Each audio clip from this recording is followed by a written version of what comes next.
Hello ladies and gentlemen, and welcome to War Thunder with PanzerSG. Today I will be flying the P-39K-1 Airacobra. Now this is a Russian rank 6 premium plane.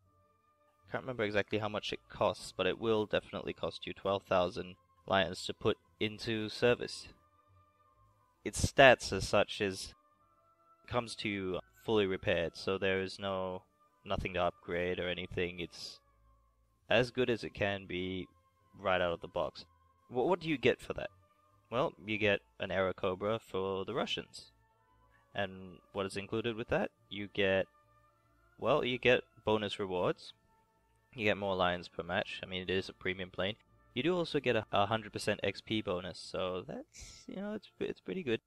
And it's not too expensive to repair if you do run out of your free repairs after that as well. The plane it's a standard Airacobra. It does come with a good set of machine guns, 4 7.62s, 2 12.7, and you do get a 37mm cannon. So, what is the plane capable of? Well, in a minute I'm going to show you a battle that I took this plane into, and, well, it's more of an example of what not to do. Okay guys, welcome back. Okay, this is an arcade battle, and we're here. I don't remember what map this is. I believe this is top of the world. Yes. Alright, you can see here I'm climbing up to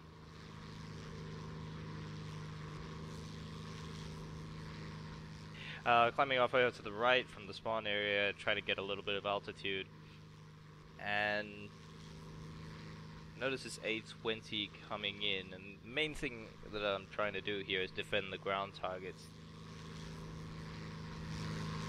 So you can see there's 2 A20s down there, just not diving in just yet. Notice the Beaufort coming in as well, so then I go in for, it looks like Deadly Wind over there with the A20. And notice a MiG-3 and a Hurricane going in as well. And then I noticed this Heinkel 112 coming in on the MiG, and I'm just like, no, okay, I'm gonna take this guy out first. Now, the main thing is you don't want to be chasing after bombers when fighters are still around. And I haven't quite noticed that BB-1 on my left here yet. It's just gonna suddenly give me a bit of a shock here. Not really trying to engage him here, but just trying to stay out of the way of his tail gunner. And you'll notice this is one of the flaws of the P-39. In fact, the P-63 shares the same problem as well. You see the turn rate, you'll bleed off a lot of speed when you pull a hard turn like that, so it's definitely not the kind of plane you want to do turn fighting in. This is actually the sort of plane that you should be doing boom and zoom tactics in. The other thing is, when you fire at an enemy aircraft, you do want to time your shots together with that cannon, because you only get 30 rounds. I prefer to treat it sort of like a semi-automatic rifle, just tap on the mouse button, tap, tap, tap. You don't hold it down, because if you do that, if you hold your mouse button down all the way and just fire, you'll end up using up all your rounds and they'll hit nothing. You just want to keep tap, tap, tap, tap until you get it. You can see him going after the Spitfire right here. This is something that's really, really close, so thankfully a teammate actually took him out. I've actually only got 2 rounds here yet, and there you go, both cannon rounds miss, and I end up with a damaged wing. So going head to head with a more maneuverable fighter, you probably don't want to do that. But like I said, this is an example of what not to do. So you can see right here there's planes all over the place, and I'm just turning in, turning in, turning in. That is something you don't want to do. You go in fast, make use of the cannon, get out. That's it. That's kind of how you should play this plane. I can't shake him.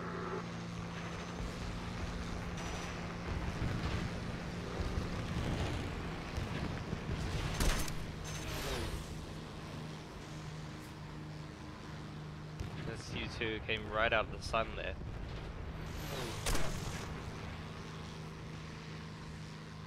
trying to do a weave, and he gets a little distracted. I'm not sure why. Turns out to be probably not the best idea he's had.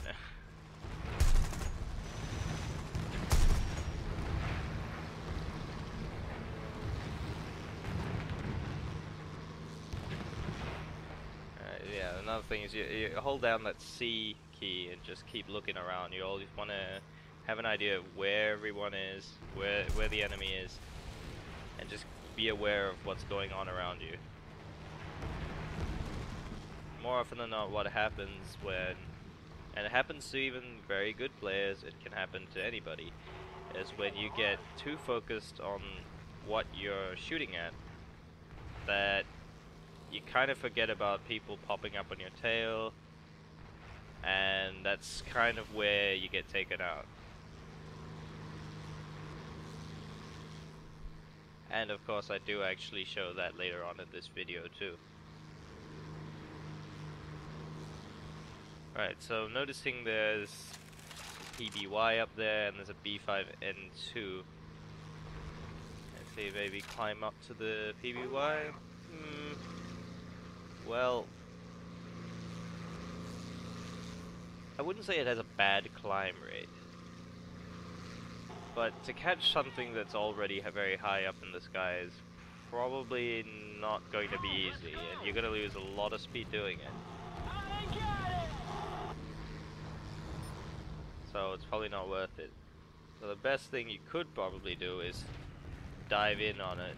Remember, they always cut your throttle. You don't want to have your speed climb up too fast. You see, he saw that coming. That B5N2. He did see me coming after I fired, so he turned in.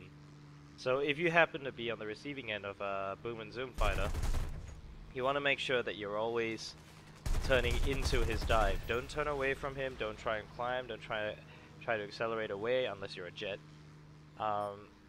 What you want to do is turn into his dive, because when he's already diving down at a steep angle, there's no way he's going to dive even steeper to be able to catch you. So your best bet is always turn into them. Well, I mean, if you can tell where they're coming from in the first place, then you can do that. I see going after this Catalina. The first cannon shell actually took out his gunner, so I'm free to shoot all over the place. And if you happen to be an arcade battle player, you should be watching this, because this is how you shoot at a plane and not crash into them. See, when you feel you're getting a little too close, pull up and away, get some distance, and turn back in.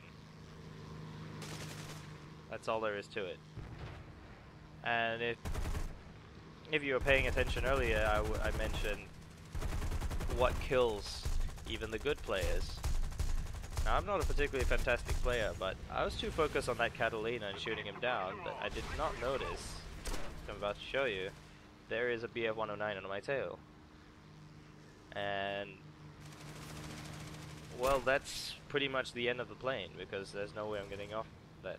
And then you see there's bow fighters come in as well, try to drop a torpedo on me.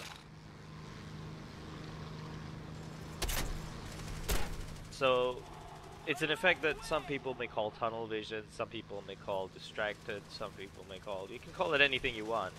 The main thing is, you got too focused on what was in front of you that you didn't see what was behind you, and that's exactly what happened to me right here.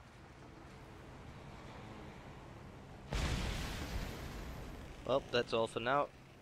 If you've enjoyed this video, be sure to like and subscribe, and I'll see you in the skies.